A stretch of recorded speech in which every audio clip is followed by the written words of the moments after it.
me! Episode 378.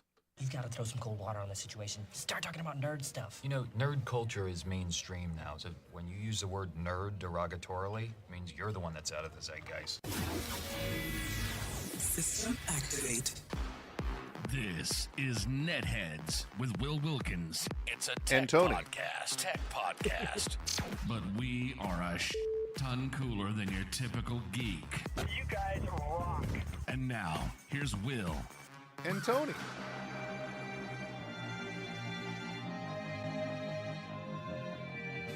This is Mark Evan Jackson from Everything. You're listening to NetHeads.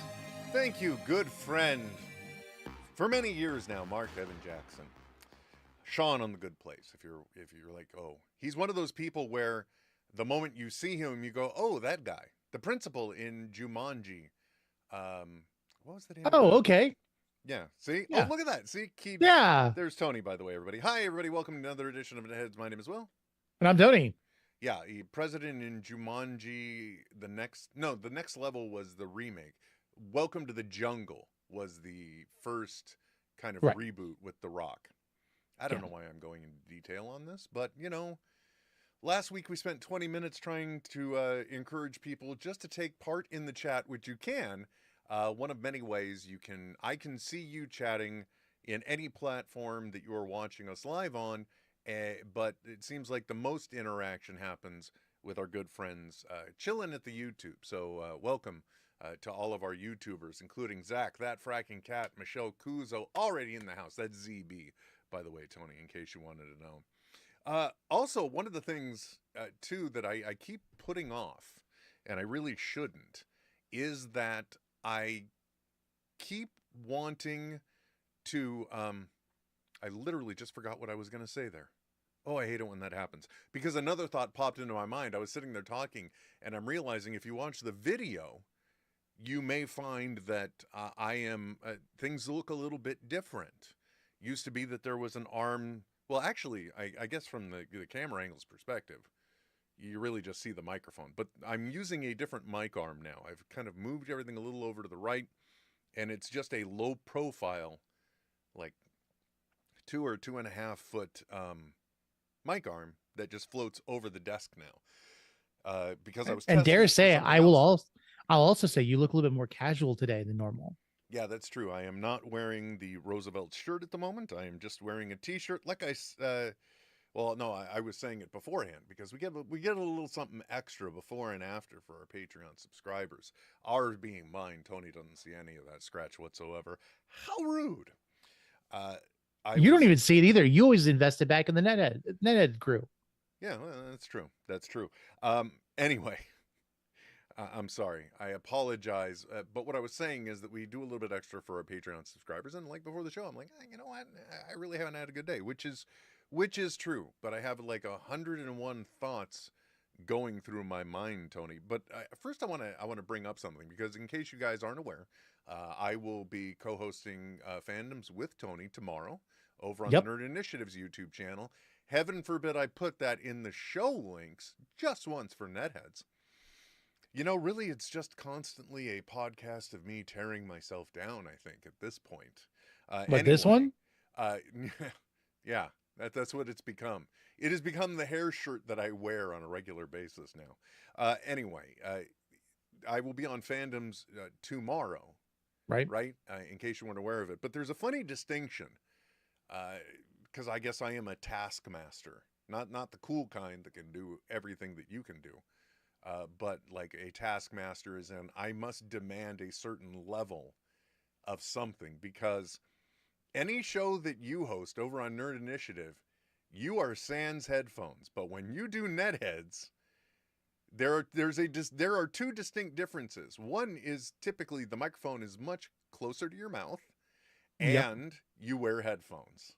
So just to be clear, why the difference, Tony? Well, you probably know this. So when we do Nerd Initiative, we try to do low impact. If you go back to like the first few episodes of Fandoms, I had the headphones on, and there was like stingers where it had like the Nerd Initiative logo in transition. All of that changed because we went strictly to Restream. So restream.io, and we run everything through the studio there. And they have this really nifty noise cancellation like setting on their browser, on the browser. And so I can have my speakers playing the audio and my microphone doesn't pick up any of it.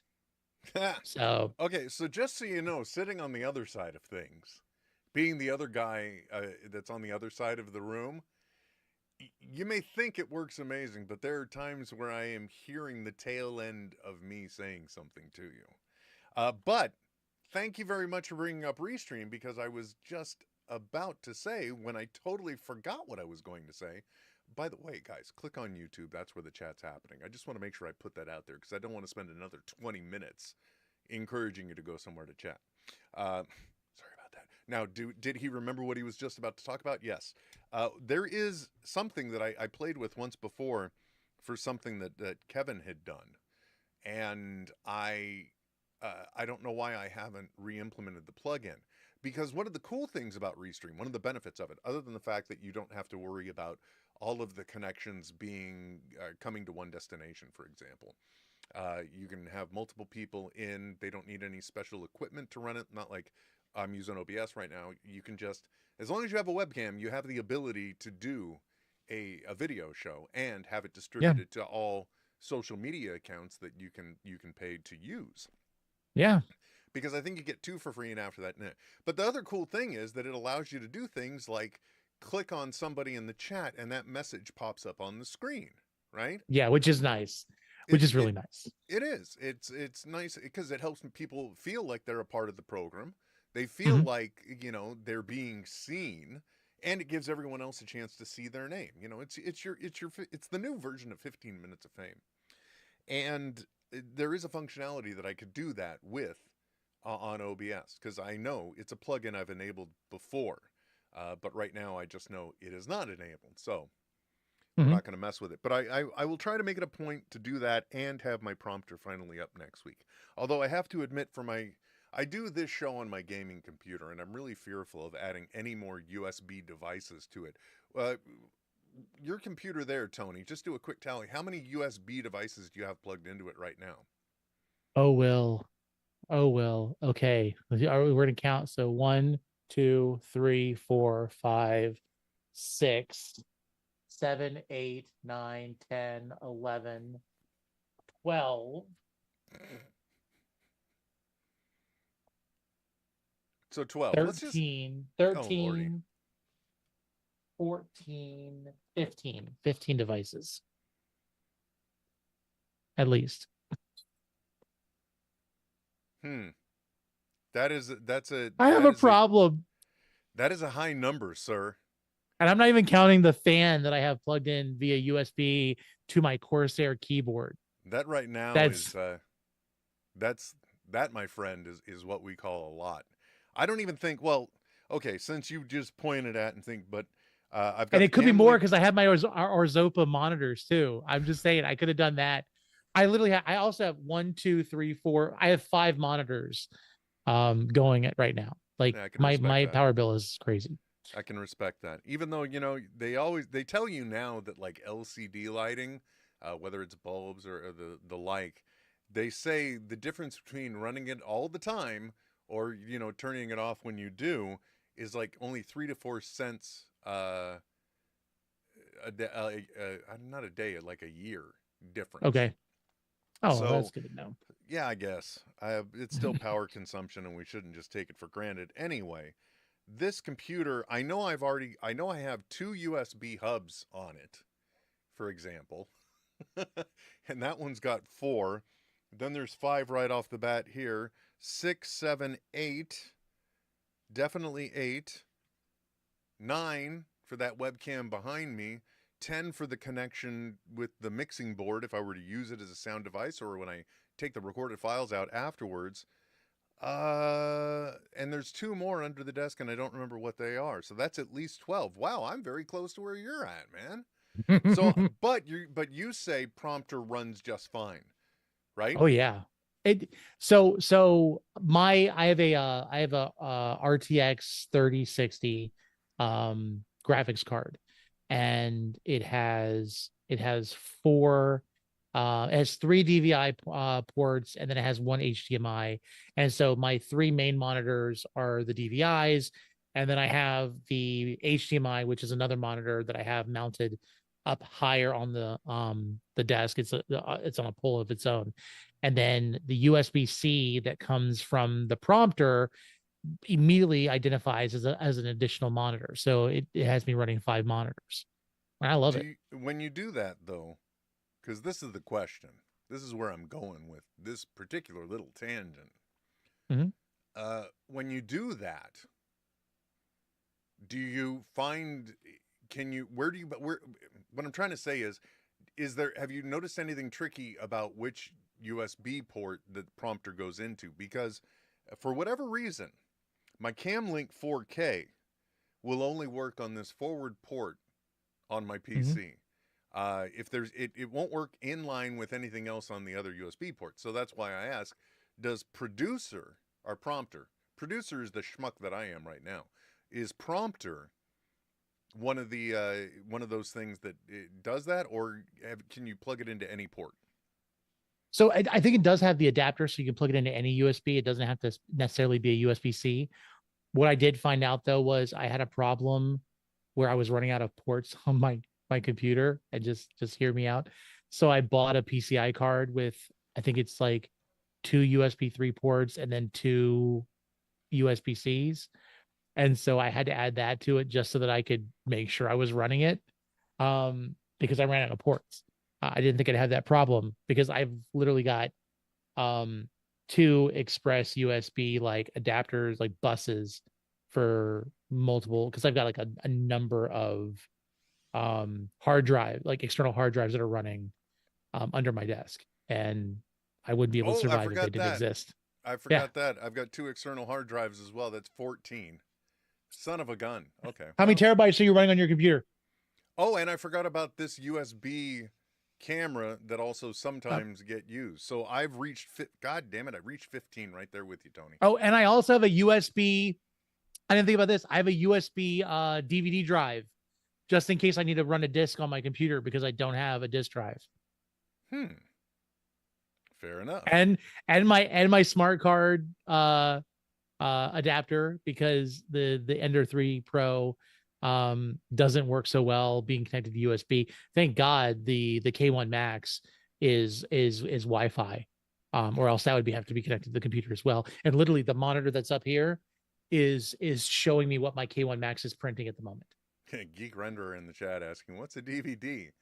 That's not funny. That hurts. But you know what? It's the only way I can access all of my old files from my previous computers. Let me tell you something. I was going through some 3D printing stuff, right? And I have the AMS light on a Bamboo Lab A1, which will tie into our conversation a little bit later in more than one way. And while I was doing that, right, while I had that set up, while I was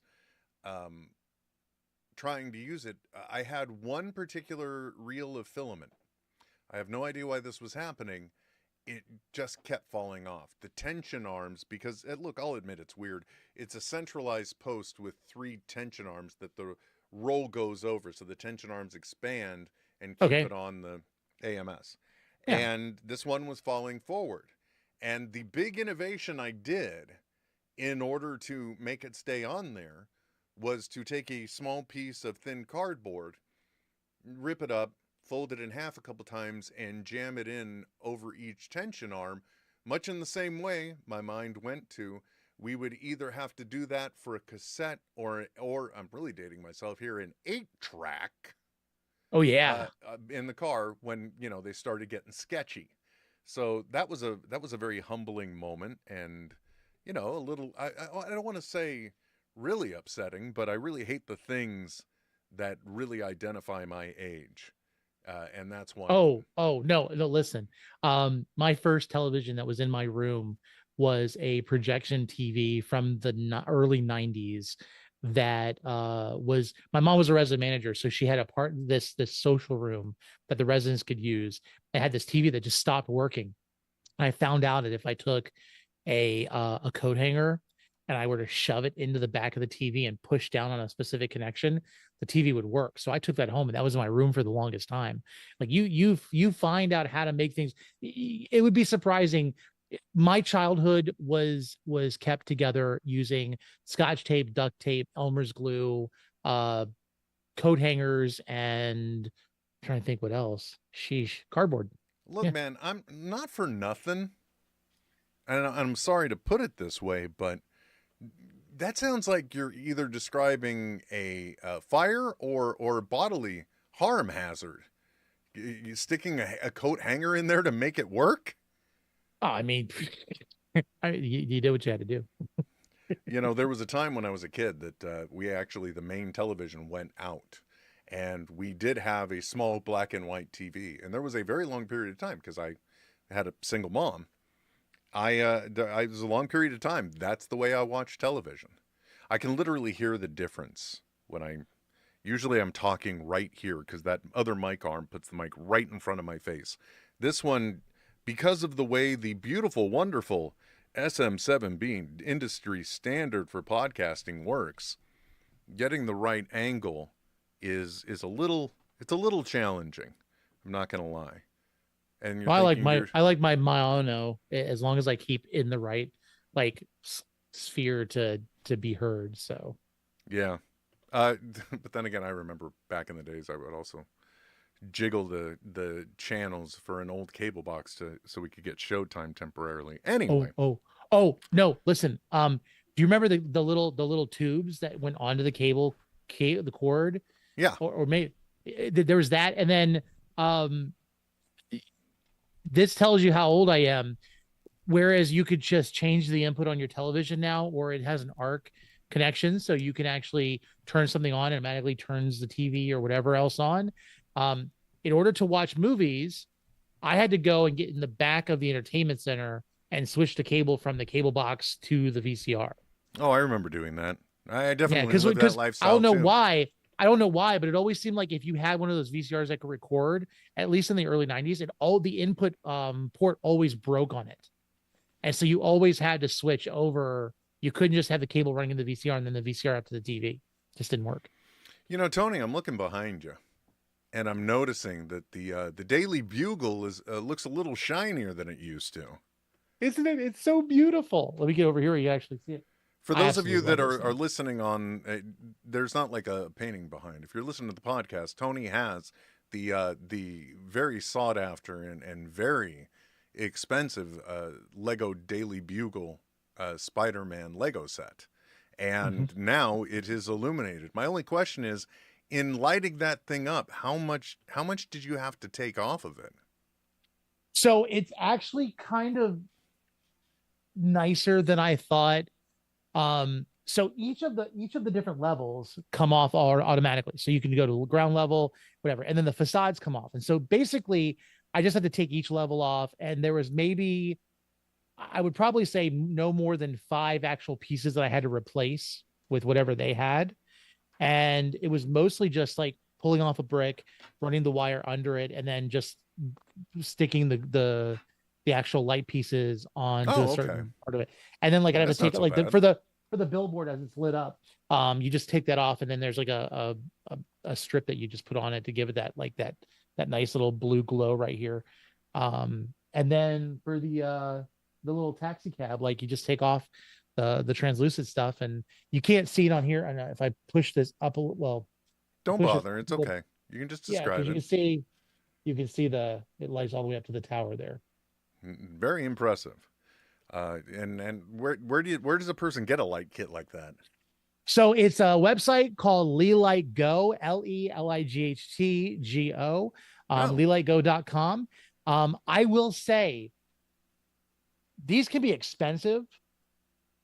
I think retail for the standard version of this, which I like, because if I take the building off, like each of the levels off, I don't need to disconnect the cable. There's literally a brick that has a little connection, and there's a little plate that has the pad where it actually, once it touches, it lights the level.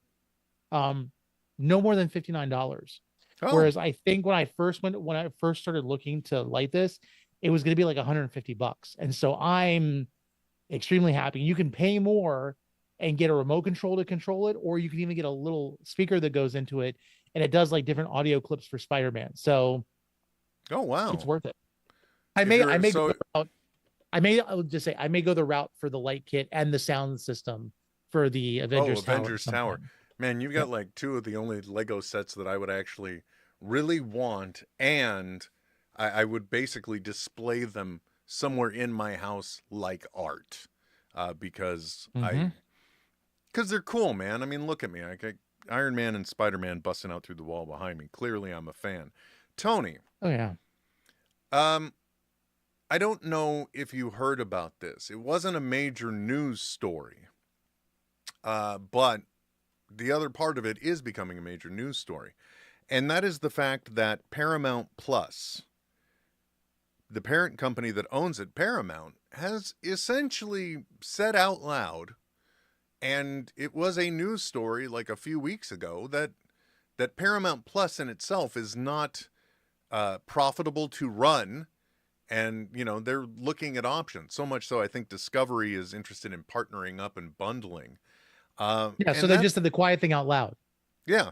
Well, and we've discussed it 100 times before here, that, you know, essentially what we have seen from the streaming world is very similar. Actually, I don't think I've ever made this analogy, but we know that that streaming is in trouble because everybody was just so concerned about being able to stream their content and their licensed content and making sure somebody else wasn't going to be getting whatever they thought that money was. And essentially it's very similar to what happened in the .com era before the .com bubble busted, where everyone was coming up with a website, and it wasn't necessarily that they had a good idea or they even had a profitable idea. They had an idea that would be attractive to venture capitalists, so they knew that they could get funded. You know, you'd be lucky if they actually had a solid plan in place behind it. Comedy World, where I had worked for a number of years, their idea was to get funding as a web portal, but to try and be a bridge, which you can tell how cute this thinking is for 2000. They would be a bridge for all of the radio stations that were getting bought up by major corporations. And what happens is there's a certain limit on the number of stations you could have a market or that you could repurpose content on as well. So their idea was they would be a comedy portal that would have a radio function, it would be streaming, and it would be licensable content that they could run 24 hours on stations where they buy up stations with same formats in markets. So that way the companies could diversify. Sounds like a brilliant idea, right? But then the problem is you got to pay for the technology, you got to pay for the talent, because you've got to have, if you're going to have a company name like Comedy World, you better have some comedians on it, and it better be funny. Let's not even get into the fact that their genius idea for the rebranding of the logo was to make the O in comedy a bomb. Okay? Because the idea was that it's explosive comedy, but every single comedian that worked for the company just said, you guys realize what the worst thing you can do in comedy is, right? Is bomb. Thank you very much. So that right there shows you how it is. And that's kind of what the streaming world is like now. They thought that they needed to do this because everyone else was doing this. Or more to the point, it's like all of the studios got jealous of what Netflix was doing, not caring about the fact that Netflix is relying on whatever type of financing and funding that they are to do this, because they are in a long game. I don't know to what goal, where lots of funds are going to get eaten up as they try and establish dominance. And so everyone else wanted to get in on the streaming game too. Hell, between AI and streaming rights, that's the whole reason why we had the writer's strike and the SAG strike last year, which is the reason why all of Hollywood is hurting, because, you know, nobody's like in production right now because they're still recovering from that. Anyway, so the streaming wars have been happening, and now Paramount Plus, it sounds like it is either headed for the junk heap, or they're hoping to partner with somebody else to defer the costs, which I have to say is kind of a damn shame, because Paramount Plus is probably one of the few platforms that I really have enjoyed the content that they have on it. Obviously, they brought us Star Trek again. Some people will argue about it, but it's all of the Star Trek shows that they have produced out of Paramount Plus, I have thoroughly enjoyed. Okay. Yeah. Well, here's the thing. Let's just. I want to say it this way: the streaming services, all of these streaming services, are literally just cryptocurrency and NFTs for movie studios and TV shows. There has been a push for a lot of people, and I'm one of them, where I believe, and a lot of people believe, you should never get rid of physical media, and it's because these streaming services will only work so long as the studios are willing to bleed money, because they're not going to make money, especially now since we just had the SAG-AFTRA strikes last year. There is a push for people to get paid. It was profitable to an extent when they didn't have to pay royalties to the actors and the writers. Now that has been settled and they have to at least be accountable in some way to pay royalties, they're bleeding money. They're not making new content that's sufficient for the demand for people to pay a certain amount of money. Oh, I like let's say Star Trek Discovery or the TED show on whatever show that I think was on Paramount, or I like this on Disney Plus. I'll just wait for it all to come out. I'll buy it for a month, binge it all, and then I'll just cancel my subscription. It's not a functioning model, and it's causing the studios, it's causing the box office, it's causing all these things to implode, and they don't understand that the real problem is they're trying to make things more expensive than they need to be. And I just said a lot, and I'm sorry. Yeah, but that's it's something true. I'm very passionate about. Well, there's another look. I didn't plan on getting into a whole discussion about the entertainment industry. The whole direction I was wanting to go is big innovation actually dead? However, one of the things that a lot of people bring up now, I've started to hear chatter of this, and it's something I never connected the dots on. The other reason why they were all moving towards streaming is because they can make the content on streaming, and it's completely different than broadcast TV. So what does that mean? If they can start moving media from the conventional broadcasting method that we've all enjoyed, and they move it to streaming, you get rid of residuals in the content being paid out, because it's not rerunning on networks. There's not commercial ads supporting it. So you start losing the traditional model for a model that more favors the studio. But that's the reason why, another reason why we have the strike. But there's also, it's not that there's no commercials. It's just that product commercials, external commercials, because these streaming services are making you pay money, and then they're adding commercials to the product. There are the commercials beforehand. I cannot tell you, we were trying to watch X-Men: The Last Stand on Disney Plus on Scener, and it was driving me nuts because every time I restarted it to try to start all over again, I was getting a trailer for The Acolyte. I'm like, I paid money for Disney Plus not to watch an ad, but I have to now watch an ad before a movie. Well, that's because they want you to watch The Acolyte, because they've paid a pretty penny to make that content. They want to make sure you know about it. Yeah, it's such a slippery slope. And is there a place for big innovation? There absolutely is, but not as long as corporate greed is involved in it. And I think that's the problem. Innovation is being sacrificed by corporate greed. Virtual reality. It was a big thing when the Oculus Quest, now the Meta Quest. I got my Quest 2. I was super excited because there was so much innovation into it. And then what happened? Facebook bought it. It became Meta.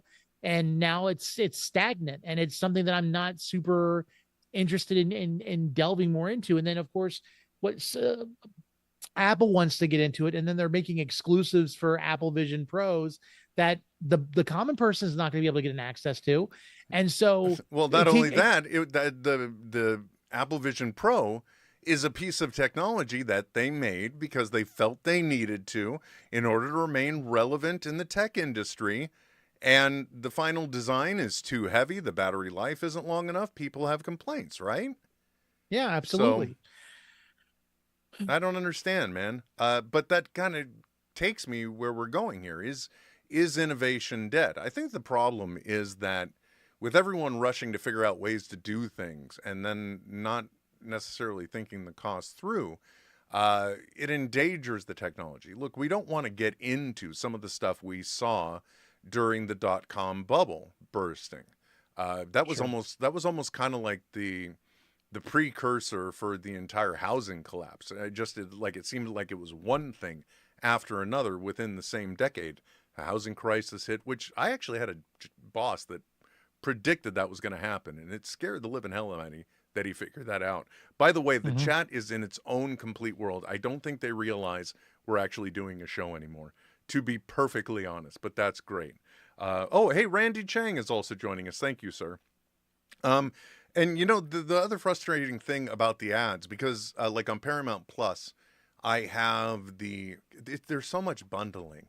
And I thought the idea was we were supposed to be getting away from costs when we were cutting the cord, quote unquote, when I stopped getting all of my television from Xfinity. But now it's like they are adding in services as an added feature to other things you subscribe to. I'm subscribed to Walmart Plus as part of like the home delivery thing, right? And because I had that, my Paramount Plus account became quote unquote free to me. It's the advertised version, and when I use it to watch Ghosts, get caught up on that, I do have to watch ads. The only thing that I think is sad there is that you can tell they're pumping in the technology. There's a certain commitment to run an ad a certain amount of time. And I really feel like you start to see a lot of the same ads because they've got to get those impressions in. And it just kills me when you have to have that commercial break. And there's always at least guaranteed one commercial you always see through all of the commercial breaks. You can't get away from it, right? It's absolutely. maddening. But you know what's not maddening, Tony? Even though I'm a little frazzled today, I have been having an amazing streak in my life because unlike when I usually spend the weekends just hoarding away my magic mind, instead, this time, right here, I actually decided, you know what? I'm not going to hoard it for the weekend. I'm going to see if I'm more productive. I'm going to see if I get a mental performance shot by taking my magic mind. And I got to tell you, I have had the most focused and the most productive 7 days in a row drinking Magic Mind. Now, if you guys aren't aware of it, the reason why I bring it up is one, I love it. It's flavorful. It's got all of your vitamin C and your vitamin D that you need in a day. It's made from quality ingredients. We're talking about organic California grown mushrooms. We're talking about the finest matcha, organic matcha, I think, from Japan. All the wonderful ingredients, all the mushrooms in it, the lion's mane, right? The cordyceps. All these things help give your mind energy and focus. They got the adaptogens and the nootropics in order to help brain functionality. Magic Mind is not a replacement for coffee. What it is, it's a way to help you gain that focus back. Look, because honestly speaking, and I'm not talking to people of a certain age, but I am a person of a certain age, and I'm starting to be convinced that brain fog is just a condition that you end up acquiring as you get older. It's one of those things I'm paranoid that people haven't been telling us the truth about. Like old people are withholding information because they're like, one day you're going to know too, and I'm just going to let you live your life so you don't have to worry about that. But when I've been taking the Magic Mind, when I've been recovering from the concussion, it definitely helps. Now, if you guys want to know how to find out more, it's real simple. You go to magicmind.com/netheads20, or you can just use the code netheads20 at checkout. You can get 20% off one purchase, or you can get 48% off of a subscription. And if you're like, wait, well, where's that other 8%? Look, man, you got to act fast. Sometimes life will pass you by. 8% will just go out the door. 8% performance? No, 8% of savings, man. Every dollar counts in this day and age. I'm not kidding. If you feel like you don't have motivation, if you feel like you've lost focus and you want to get it back, and you want something that doesn't taste nasty, because, you look at it in the container, it's a little green, it's a green liquid, and you're thinking, oh man, is that going to taste like kale rolled around in a dirt pile for 4 days and then jumped into that bottle? No. It's actually tasty, citrusy, and sweet as far as I'm concerned. If you take it along with your coffee, you know what it does. It actually is almost a flavor enhancer as well. And boy, I take the coffee and then later on, a little bit later, I do the Magic Mind. Or, as I mentioned, also taking it before I go on my walks. It has definitely helped not only my mental clarity, but my mental attitude. Because most of the time when I get up early to walk Benjamin, I'm in absolutely no mood to be walking. But about 20 minutes after that Magic Mind shot, I'm more than happy to go. I'm telling Benjamin he's a good boy. I'm shooting videos of him for the TikTok because I'm getting ideas and I've got that focus. So check it out if you can, please. I really do highly recommend it because it's one thing I have thoroughly enjoyed the past 7 days, as well as almost the past 2 months now. magicmind.com/netheads20 or use the code netheads20 at checkout. Give yourself a mental performance shot.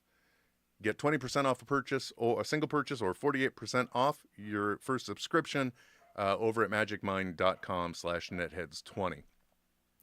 So, Tony, the question that I pose to you is this: is big innovation dead? Because we have got the streaming world that is suffering under the perceived innovation of going streaming and having a wonderful UI for the people to use.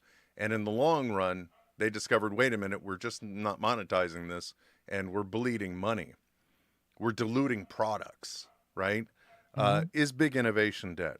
I was reading an article in the New York Times, which is one of the most pretentious things I've ever said on NetHeads.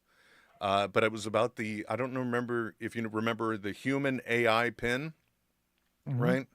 It clipped to your lapel. And in one of the most terrifying and unnerving product introduction videos, I think the company founders, man and wife, I don't remember their names, I think they were doing the product demonstration. They never told us what the product was. They never told us why we wanted to be interested in watching. They just kept telling us what the device was doing. That product came out, and it is not done well. I think they have had a total of 10,000 for a month, which means they're going to fall short of their prediction, or 10,000 over 2 months, something like that. And they're definitely going to miss their target of 100,000 sales a year. And part of the reason is because it has gotten terrible reviews. And so, and honestly speaking, it was one of those things, even though the video was bad, I'm like, do I want this? Because it was supposed to free us from the phone. Okay. It was supposed to use AI to look around you. You'd be able to take a phone call with it.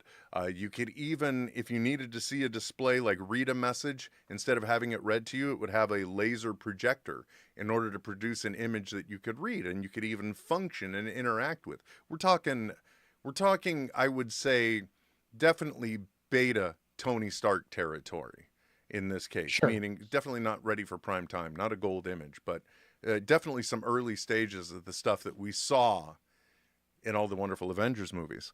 And I'm just thinking that, and the whole thing is, for practical use, the sound wasn't good. The battery drained way too fast.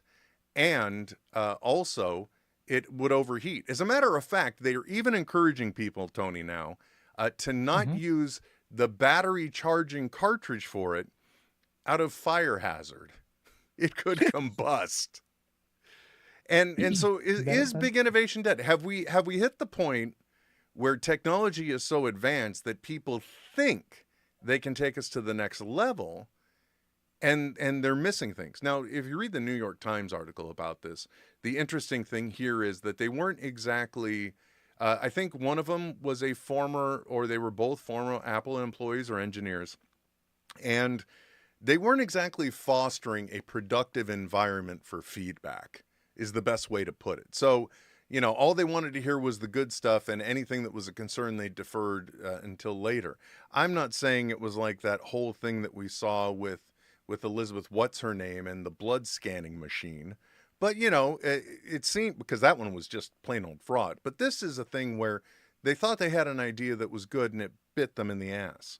Another thing that's recently happened, we already brought up the Apple Vision Pro, right? Is it Vision Pro? Yeah. Is that what it's called? Apple Vision Pro. Thank you. It came out, and it's too heavy. The battery doesn't last long enough, and enough tech people said, yeah, this is really interesting and amazing, but you don't want to be the first person to buy the worst Apple Vision Pro that ever exists is this first one. Everything will get better from here. But this one, look, I got a Meta Quest 2, and I'm already a version behind now, and I still don't use it enough.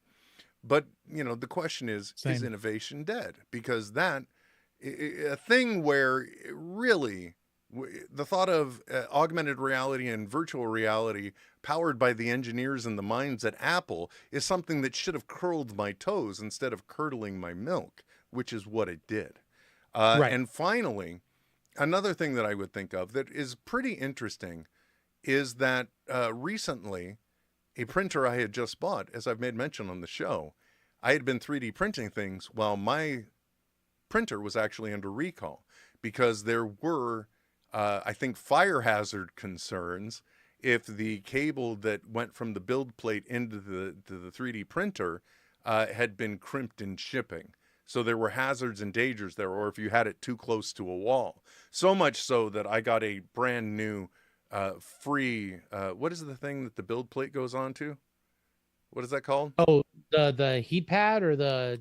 Yeah, basically the whole assembly there. I got sent a brand new one. Haven't put it in yet because God knows. I think they could just call it a build plate. Yeah, so I got a brand new build plate to install, and it's got sturdier cabling and mounts and the like, and wonderful. And I'll tell you something. In the way of big innovation, one of the biggest innovators out there, and I'm sorry, I'm not meaning to crap on Creality here, because I know you love your K1 Max, and we're starting to see Prusa XLs in the wild now too, which is a printer that has, what's that? Yes. Is it 4 or 6 independent print heads? I think it's 6 independent print heads, and it's not even the kind like with the with the Bamboo Labs where it retracts and then puts it through and then like draws. Like it literally switches the entire unit. So it just literally I was amazed. Yeah, one print head detaches, another print head attaches, and then the printing purges a little and continues. The whole thing is the build plate thing was bad, but in a way that also, okay, that's an engineering thing they overlooked. But Bamboo Lab, on the other hand, or Bamboo Labs, I can't remember if it's plural or singular, they truly are innovators in the industry right now because they are making 3D printing almost completely effortless. Because I have it, I love it. Very infrequently does it give me problems. I think the only time it ever gave me a problem was when I used a filament that I shouldn't have put through a 0.4 millimeter nozzle. It should, they say do a minimum of 6 or it's going to kill it. And that same filament, I'm never using like marble or additives in that filaments that have additives again. Yeah, I had the same problem with rainbow, like the rainbow shimmering looking ones. No, that's fine. I'm talking about it always gets clogged. I'm talking about like black ones that end up putting sparkles all in the print too, or the white one that had little bits of blue in it to give it a marble effect. I ended up killing elements of both of my major printers in trying to do little marble pedestals that I never even put the Ortomi robots on. That's how dumb I am. But here is how good Bamboo Lab is. I have out in the garage a 3D printer that it's a resin printer. And I'm working on a project right now. I'm not going to say what it is if I've said it out loud already. I'm just being coy now for the first time listener that's listening to number 378 of NetHeads. Thanks for stepping in this first time if you're hearing it. That resin printer I was going to use for a part of a project that I'm working on. It's a helmet. I think it's going to become obvious what it is. And the reason why I was going with that is because in this particular helmet, it's a helmet that is a recreation of a mask about something that's very topical. I'm sure people are going to get it the moment I hold this up. But a particular part of this has more of a leather look to it. So it needs to be really smooth, right? And in 3D printing, the biggest problem are layer lines. You want something that looks smooth. You don't want to see the layer lines, especially if it's got texture on it or whatever, because there's very little finishing work you could do. So I was going to use my resin printer for this part because it would be a little bit shinier black, but I knew it would be completely smooth for the mask, okay? Mm-hmm. And then it told me it was going to be 7 hours. So I set that one going, and then I said, you know what? For S and gigs, let's go ahead and do it on the Bamboo Lab as well. I even did a comparison with my AnchorMake M5, which just saved itself from the junk heap by me realizing, oh, maybe I will just put a new print head in now because, or the all-metal hot end isn't good. Sorry, Nice Marvin the Martian, by the way. Well, that is not Marvin the Martian. This is Marvin the Martian. That Earth creature has taken my space modulator. There should have been a kaboom, an earth-shattering kaboom.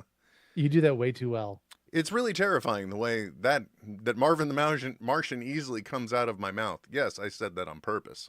Anyway, I ran this print in comparison, and this is the way you can tell that innovation is still possible, but maybe just not on these grandiose scales. Something a little more dialed down and as simple as making a 3D printer for people to be able to easily 3D print at home. No bed leveling, no worrying about tweaking settings or anything else.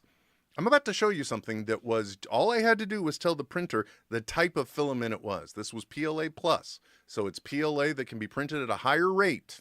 Okay, that's all I told it. Right. And this is the piece of the mask the printer rendered out. I challenge you to identify the layer lines on this. That is slick. Right? That now looks... does this have the multiple filament head on it? Do you have No, I don't have the...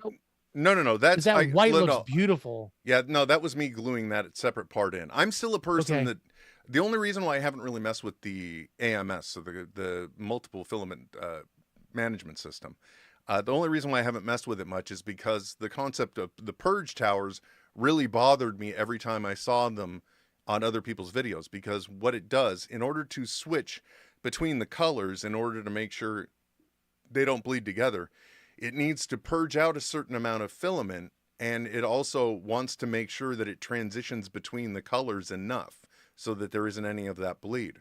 So it builds a separate little tower for each color. It turns out those things are relatively hollow, so it's not as much waste as I thought it was, because I did see it in practical use. But this thing is so smooth, like, honestly speaking, it just needs a glossy coat. But usually I prefer to print separate pieces because I don't print a lot of things at once. Like, literally, I will just print this piece, then I will just print this piece. Because if something is going to fail, I just want it to fail for one thing. Yeah. And yes, I'm making a Deadpool helmet. It's not a mask, but it is an ingenious design that I look forward to sharing with you guys later. A little bit of a preview on the concept of how it works. These little indentations for magnets. The terrifying and sad thing that I realized, I'm going to be gluing 198 magnets for this project. So it too probably will never get done.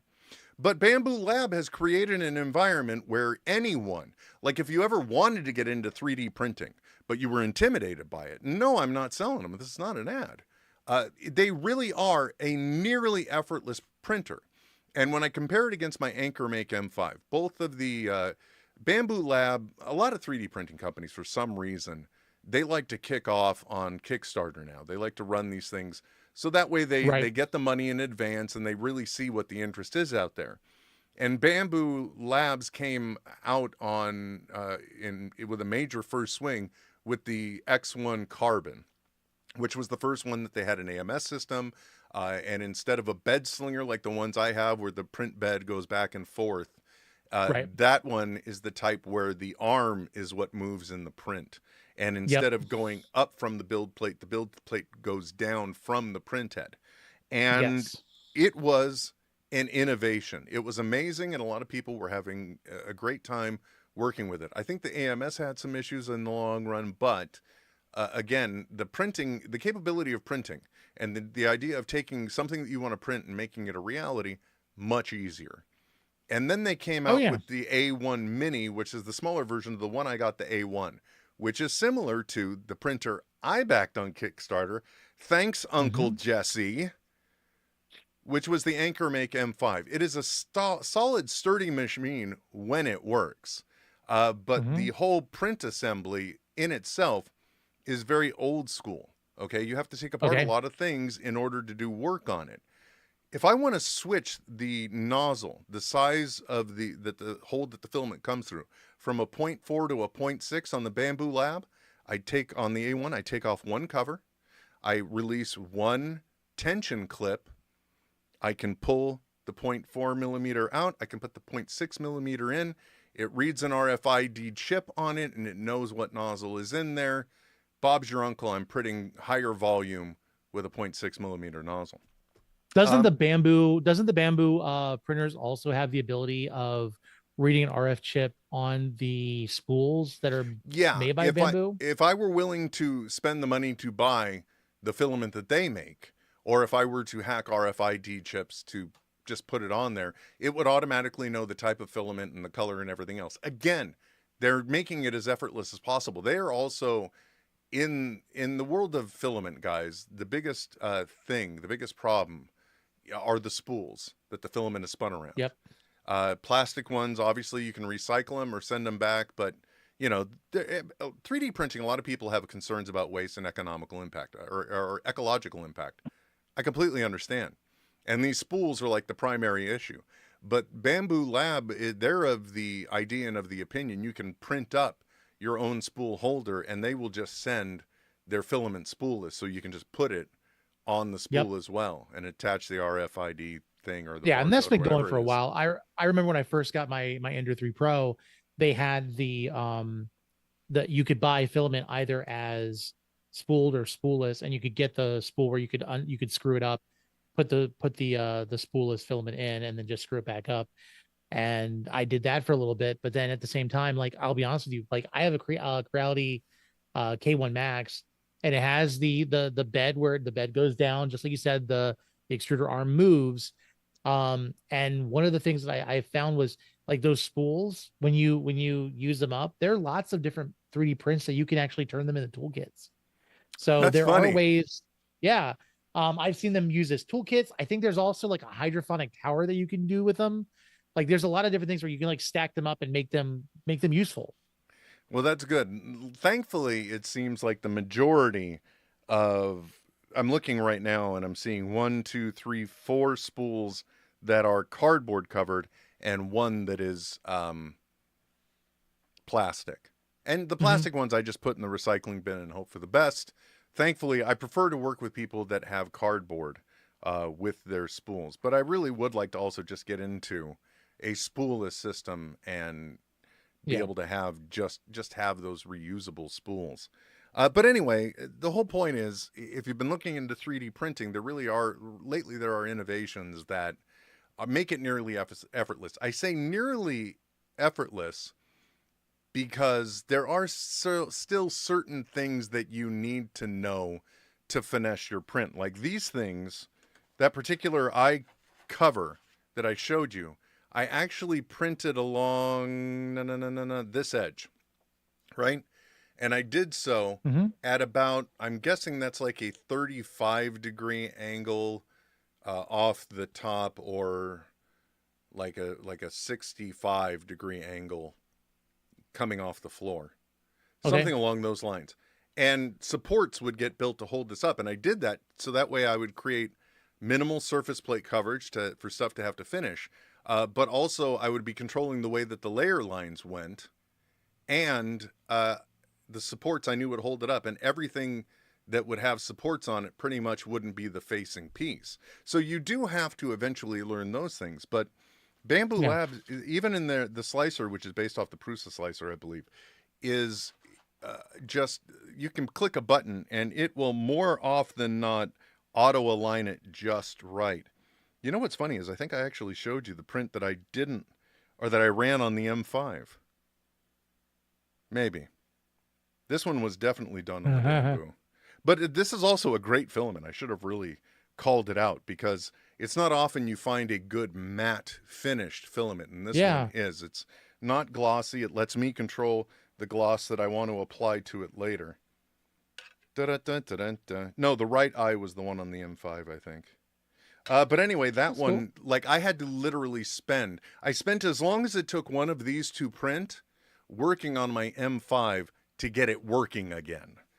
Taking the entire print head assembly apart, putting an old new hot end into it, because I had put in the all metal one that they gave us for free because we were Kickstarter backers. But then it just had a horrible clogging issue. So I'm like, I'm going to go with this other one that I got and just threw it in there. Things printing great again, thank goodness. But 3D printing is one of the areas where I think innovation is happening, and it's happening well. Yeah. And I really feel like we're going to get to a societal point where more people have a 3D printer than they don't, and they will be making things for around the house rather than buying them, which is a lot of the times where I'm at. I have a Nintendo Switch on my desk. I don't need a docking station for it. I don't need anything intricate for it. I just need it to be held and a cable that I can plug in to charge it. And I 3D printed that in 20 minutes. And if you don't take the cost of the printer into consideration, it said that it cost me 29 cents to make that. Yeah. Even behind you on the wall. Look at that. Did you buy holders for your pops? No, I did not. I also have a Stream Deck that is mounted to my monitor that I 3D printed. My headphones, when I'm not wearing them, go on the leg of my IKEA desk, the middle leg that has a hook that was built off of a 3D print. I 3D printed that. The tools for my 3D printer are mounted to the side of my 3D printer. I just had to buy a couple longer screws to take over the ones that were holding the glass panel. There's a lot of stuff in my life that is, better now. I mean, listen, I'm diabetic. I take insulin. My insulin is in the refrigerator in a 3D printed vial holder. Please tell me you made it look something creepily scientific, or it's like the Jurassic Park shaving cream can. Oh, that would have been fun. I didn't even think about that. No, it's literally just a square that has holes that I can put like multiple vials in, and it keeps them all together. Take some measurements of the vials for me. I'm very tempted to see if I can adjust a model I have on the Jurassic Park shaving cream can, so that way you could unscrew it and then just pop and take your vial out. Anyway, nice. that's really kind of, those are all the topics I really wanted to talk about, because it really is the question is big innovation dead, or are we waiting for the next major technological leap or advancement for it to catch up with people's ideas now? Because clearly, like, the people at Humane AI, they got bit in the ass. And, not to mention AI itself, it just seems more problematic for companies than ever lately. It's one of those things where AI, I think, is the buzz term that everybody wants to be a part of, but nobody really knows what that means in business. So, okay, so you've asked this question, and then we bring up AI. Let me try to concisely state my opinion on this. First of all, when it comes to AI should be a tool, but not a resourcing of material. When we start replacing the actual artists, when AI could be a great tool, I love the AI in my iPhone when I'm doing Photoshop, and I use Photoshop to edit a lot of the stuff that I do, even like the logo that you can barely see on the screen right now. I would download photos, and the great thing is you can push your finger on the image and it will select the whole image without the background, and you can make really well done background cutouts. And that's AI technology that does that, and that's fantastic. But it doesn't replace me doing the other work. It just makes one part of the task, which was annoying because you have to try to keep like using the tool. It makes that not necessary, and it saves me time. But when it comes to big innovation, I would say go to Indiegogo, go to Kickstarter. There's lots of innovation that comes out there. I don't think we need corporate innovation. Dude. And it's sad because a lot of things don't work. Like, let's face it, Kickstarter is like it's either really successful or it's the graveyard of broken dreams. Yeah. But there are really cool things. Listen, I have a cup in my garage that it works, but it didn't work good enough. I was trying to get away from drinking soda. I wanted something different. A company in Sweden came out with this cup that you could smell something and it would turn water. It would trick your mind. And whatever the smell was, I think I got like peach. It made the water taste like peach, even though it was just smell. Because your senses were telling you one thing, so Yes. your other senses stepped up to meet that. Yeah, but right now all it holds is it holds screws in my garage because I didn't really care. The to thing use it. is, even though I just backed 2 different robots on both Kickstarter and Indiegogo, even though I swore I wouldn't, because there's one robot right there. You see, he's stuck. The Vector robot. Back those on Kickstarter. You know, the company. I got to set up a separate box now so the voice commands will work because they're out of business. The Vector robot or the emo robots, I backed those, and those are somewhat of a safe bet. They're still functioning after more than a year. Yeah, I got some tech issues, but the company's at least still running. And I think the reason why they can't get to their chargers is because I didn't put their chargers, the home bases, on top of the. It's almost like a thick layer of craft foam that's supposed to help be a border for it too, because they hit it's all gray. They hit the black line and it sets off their foot sensors, so they think, oh, I cannot pass this. So it's also a safety thing. But I think that's important because the decks here are starting to bow a little bit. And I think that's something the foam would compensate for because it would naturally rest in there. So I got to make that fix. But another thing I backed, which by the way, took almost 2 years to come to fruition, that I still, you're gonna notice a recurring theme in my life, Tony, because I still haven't put this up yet. But this right here is a busy box. It's even got, if I wanted a classic style frame cover, I could put it so it looks like an old radio on-air sign. And I kid you not, you take this thing apart, and it is whatever that wide LCD screen is. I can put up any custom image I want in here, and via an app, I could also integrate it with like Teams or what have you, so that way it knows my schedule and it automatically tells people I'm in a meeting, I'm doing something, I'm unavailable. They came up with the idea in 2020. I backed this project, and I literally finally got it last year because the chip shortage bit them in the ass. I can imagine. Yeah. So yeah, that was one of the few, and so far the app is still working. So that was one of the few good things to come from backing things. But really, the Anchor Make, I backed that on Kickstarter. And then they came out with, we're going to have a 6 color management system. Then they discovered we can't make it work. Sorry, here's your money back. Or but you remember when we'll give you credit. One of the big. Go ahead. Yeah, go ahead. I was going to say, or we'll give you a credit that's worth twice your money towards the next big thing. That was 4 months ago. We still don't know what the next big thing is, but go ahead. So don't forget one of the I think it was either Kickstarter or Indiegogo. I think it was Kickstarter. Something that spawned innovation in a sense. I'm not wearing mine right now, but I have I have an Apple Watch. Do you remember when Pebble was a campaign? Tony, I just right down here, there is a box of my electric triggered things. That triggered the whole wearable smart devices. I had the original Pebble, and then I had the Pebble Color. I had both of them. And then the Apple Watch came along and everybody said, why?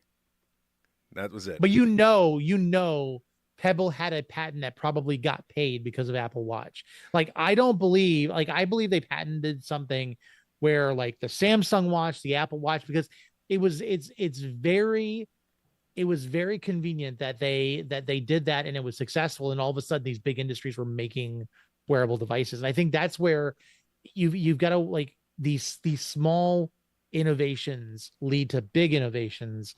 And I almost wouldn't even call them innovations. It's more like the big companies are then following in the footsteps. And as long as there's small innovations, I'm really getting into D&D. I've got dice. I've got this. I haven't even reviewed this on TikTok yet. It's a little gelatinous cube dice jail. And I got the screen thing. I have another TikTok shop thing, these over-ear headphones that I'm going to be reviewing later on. There are all these companies that come out with these small things. But there was a Kickstarter right around my birthday the year called, I think it was called Doppel. And it was like a little game piece, but it was an LCD screen. And you could use it on your mobile device. You could create a D&D character, and it would have the character standing there, standing in position, or it would have animations. It would have audio effects. There are really cool things that would then lead on to other stuff. Because as soon as that came out, what happened, there were other companies that were starting to do something similar. And I think that's where innovation needs to come from. It needs to come from small ideas and small companies that patent, that allow for bigger companies to do things, but they get paid by, from the pioneering of it. And I think that's where we have to go with it. Little moment of correction, by the way. Pebble didn't go away because of Apple Watch. Pebble went away because they too lost their venture capital, much in the same way that the Anki, the people that made, or Anki, I don't know what, that made the Vector robot, they also lost their venture capital. So that is one of the killers. But the IP for Pebble did get bought by the Fitbit company. So I don't know if they ever did anything with that. But I will say there are still, to this day, there's a program and there are servers you can connect to still use your Pebble Watch if you have one. I don't even think mine would start up because the batteries have not been charged since, 2016 or 2018. But there's a way to still use it. I have a great idea for an episode one, for a podcast episode. What if we get all of our tech that is completely defunct and we come out and we start showing it? Like a show and tell of all of the defunct tech that we have. See, that would be great, but then one of the things I would be rolling out would be my Google Glass, and that's just still kind of embarrassing. No, it's not. I still want one. I still wanted one. Look, I will tell you something.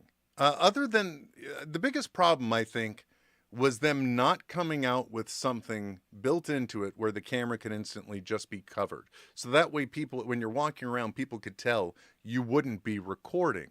But I will say that as a communication tool, it was fantastic because I would not have to look at my phone to read a message. I can make the message go away.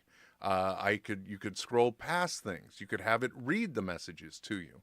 So in that respect, it truly was a device that got us out of looking at a device, and you could be looking at anything and then still look at this.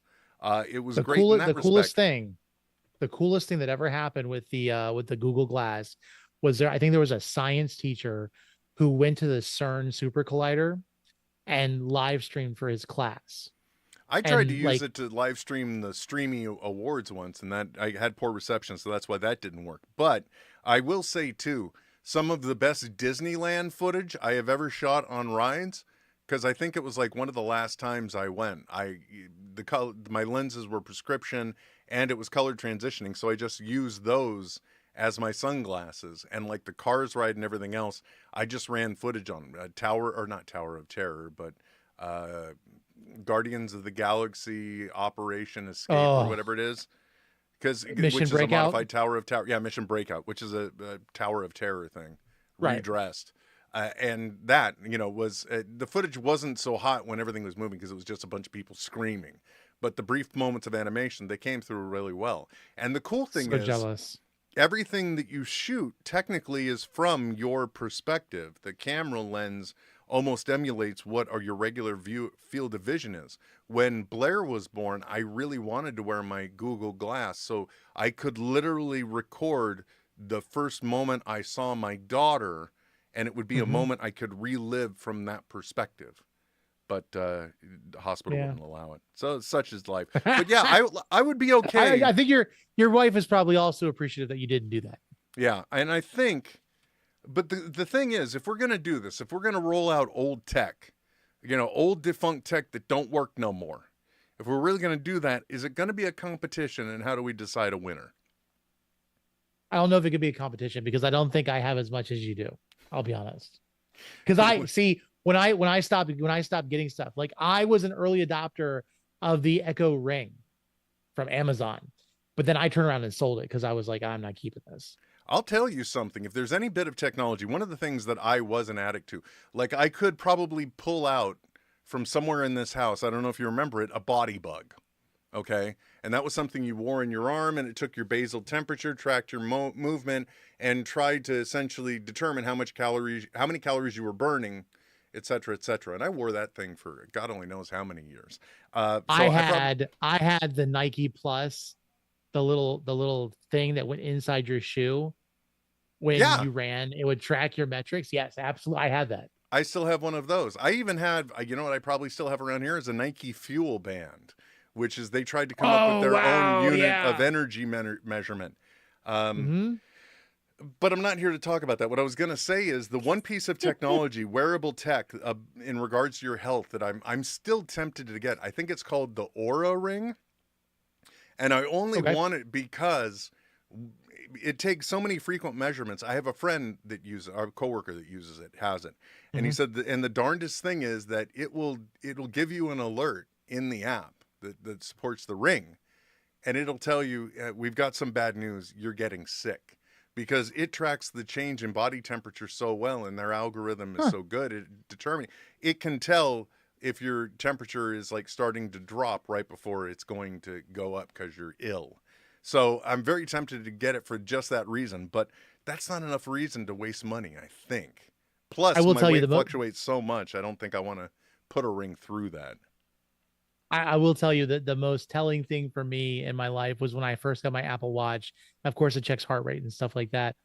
And I was a supervisor at my company. I was in a meeting, and the person that I was having the meeting with was so infuriating. My watch sent me a notification and says your heart rate's going up and you're sitting down. Are you okay? No, I'm not okay. I'm incredibly pissed by this jamoke. Yeah. So, and then of course, like I remember like I had we believe it was either a panic attack or anxiety attack at work. And I thought I was having a heart attack, and my heart rate was racing, and my watch told me, like, it basically told me to sit down. And I think it's an amazing innovation that we have these things. And it, for the medical purposes, absolutely. My kid has HCM. I want to upgrade my watch one day so that I can give him mine so that we can track those things. Portable EKGs, blood pressure, blood oxygen levels. I mean, come on, all this stuff that's the important stuff, and we should be able to do those things. But a lot of this stuff is based off of see how much money we can make. And that's the sad part about it all.